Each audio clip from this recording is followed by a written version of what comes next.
Makam Sunan Ampel. Makam Sunan Ampel adalah salah satu destinasi wisata religi favorit wisatawan saat berkunjung ke Kota Pahlawan, Surabaya. Selain menjadi salah satu makam Wali Songo, ada banyak hal menarik yang bisa ditemukan peziarah saat datang ke komplek tersebut. Sosok Sunan Ampel yang menjadi teladan berkat ajaran-ajaran semasa hidup membuat makamnya tak pernah sepi peziarah. Salah satu yang terkenal dari Sunan Ampel, sosok yang berjasa dalam penyebaran agama Islam di tanah Jawa ini, adalah ajaran Mohlimo. Arti ajaran tersebut adalah tidak mau melakukan 5 perkara. Kelima perkara yang dihindari itu adalah berjudi, mabuk, menghisap candu, mencuri, dan berzina. Lantas apa saja hal menarik yang bisa ditemukan pada makam Sunan Ampel? 1. Terletak di tengah kampung Arab. Makam Sunan Ampel berada di tengah kampung Arab yang mayoritas penduduknya berasal dari Hadramaut. Saat mengunjunginya, wisatawan merasakan akan suasana Timur Tengah yang cukup kental.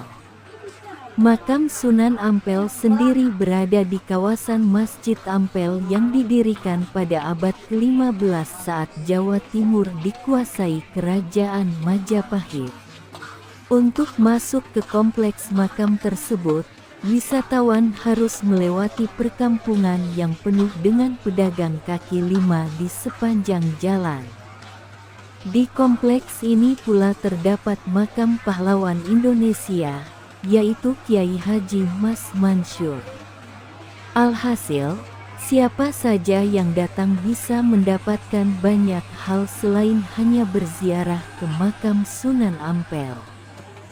2. Gapuro Limo yang penuh makna. Salah satu keunikan dari kompleks makam ini adalah keberadaan Gapuro Limo yang mengelilingi Masjid Sunan Ampel. Nama tersebut disematkan karena keberadaan 5 gapura.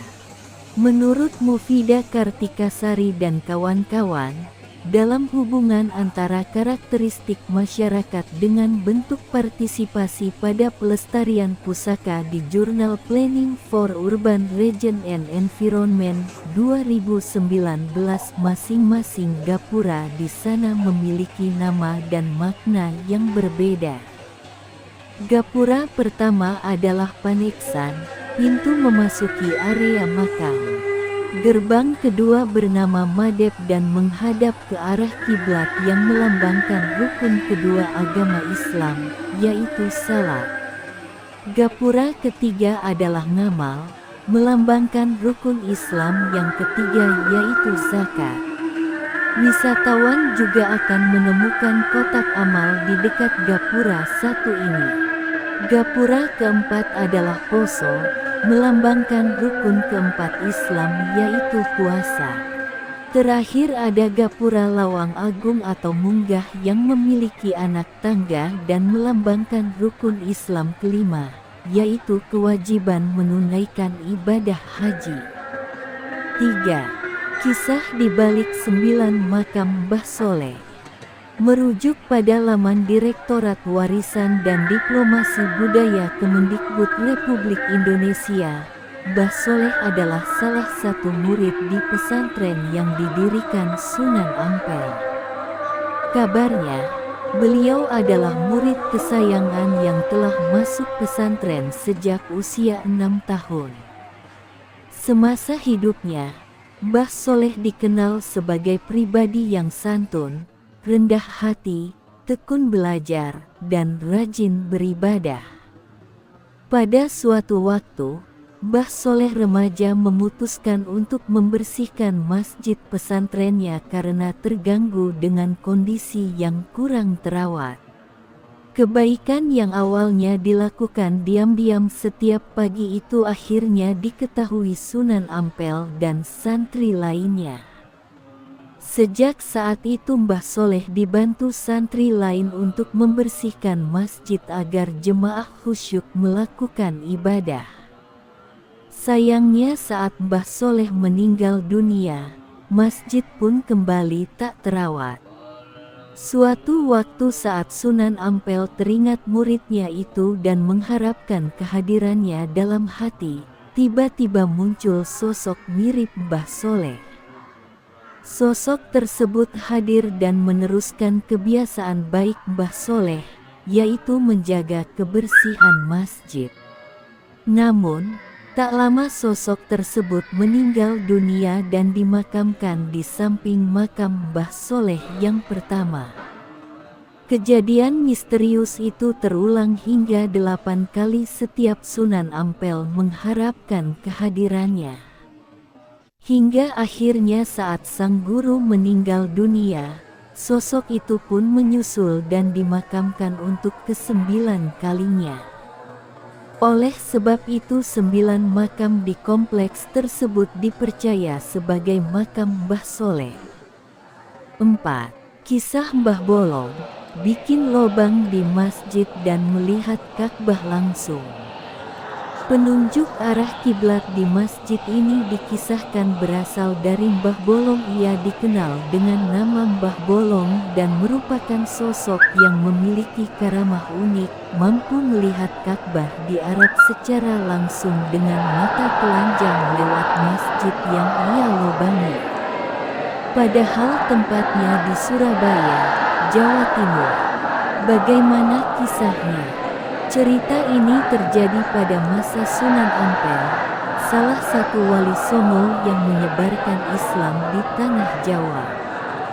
Mbah Bolong adalah salah satu murid dari Sunan Ampel. Murid yang sebenarnya biasa-biasa saja dan cenderung tidak menonjol. Kisah ini bermula ketika Sunan Ampel ingin membangun masjid sebagai syiar Islam. Masjid yang dikenal sekarang dengan nama Masjid Sunan Ampel Denta, Surabaya Utara. Jadi ketika proses pembangunan terjadi dan tinggal hal terakhir, yakni memasang letak kiblat, orang-orang kebingungan. Apakah sudah benar kiblat tersebut mengarah ke Ka'bah atau belum? Sudah lurus apa belum?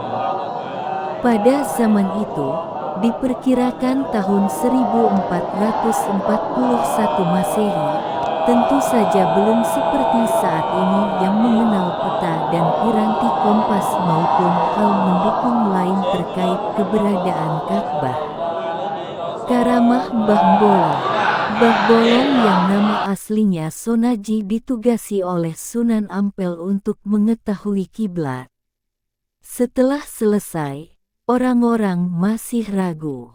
Apa sudah benar letak kiblat ini? Tanya salah seorang, meragukan.